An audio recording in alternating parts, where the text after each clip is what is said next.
नहमदुहु व नुसल्ली अला रसूलिहिल करीम अम्मा बाद अऊज़ु बिल्लाहि मिनश्शैतानिर रजीम बिस्मिल्लाहिर रहमानिर रहीम वक़ालू इन हिय इल्ला हयातुनद दुनिया वमा नहनु बिमबऊसीन। और कहते हैं हमारे लिए ज़िंदगी नहीं मगर यही दुनिया की, और हमको फिर नहीं ज़िंदा होना। इस आयत में जो इरशाद फरमाया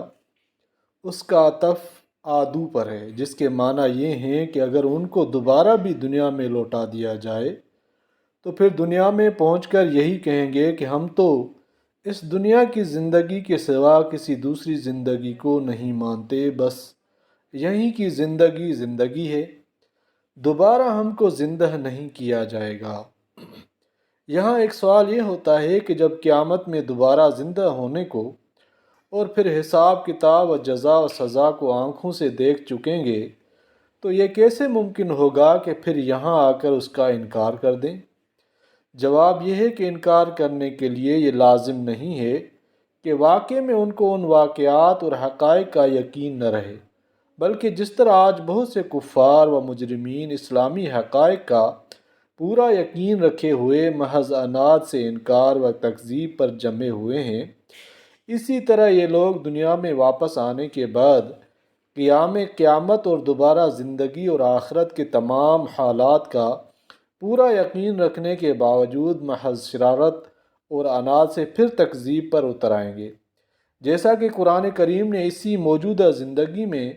बाज़ कुफ़ार के मुताल्लिक़ इरशाद फरमाया है, यानी ये लोग हमारी आयत का इनकार तो कर रहे हैं मगर उनके दिलों में उसके हक़ होने का पूरा यकीन है।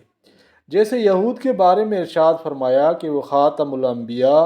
सल्लल्लाहु अलैहि वसल्लम को इस तरह पहचानते हैं जैसे लोग अपने बेटों का पहचाना करते हैं, मगर उसके बावजूद आप सल्लल्लाहु अलैहि वसल्लम की मुखालफत पर तुले हुए हैं। खुलासा ये है कि खालिक कायनात पर अपने इल्म अज़ली से जानते हैं कि उन लोगों का ये कहना कि दोबारा दुनिया में भेज दिए जाएं तो मोमिन साले हो जाएंगे बिल्कुल झूठ और फ़रेब है।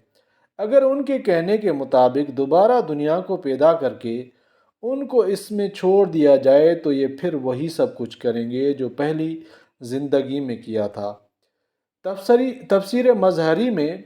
बहवाला तिबरानी ये रिवायत नबी करीम सल्लल्लाहु अलैहि वसल्लम से नकल है कि हिसाब किताब के वक़्त हक़ ताला हज़रत आदम अलैहिस्सलाम को मीज़ान अदल के पास खड़ा करके फरमा देंगे कि अपनी औलाद के अमाल का ख़ुद मुआयना करें, और जिस शख्स के अमाल सालिहा उसके गुनाहों से एक ज़रा भी बढ़ जाएं तो उसके आप जन्नत में पहचान सकते हैं, उसको आप जन्नत में पहुंचा सकते हैं। और हक़ ताला का इरशाद होगा कि मैं जहन्नम के अज़ाब में सिर्फ़ उसी शख्स को दाखिल करूँगा जिसके बारे में मैं जानता हूँ कि वो अगर दोबारा दुनिया में भेज दिया जाए तो फिर भी वही हरकतें करेगा जो पहले कर गया है। अल्लाह ताला से दुआ है कि कुरान पाक को समझने और अमल करने की तौफ़ीक़ अता फ़रमाए। आमीन या रब्बल आलमीन।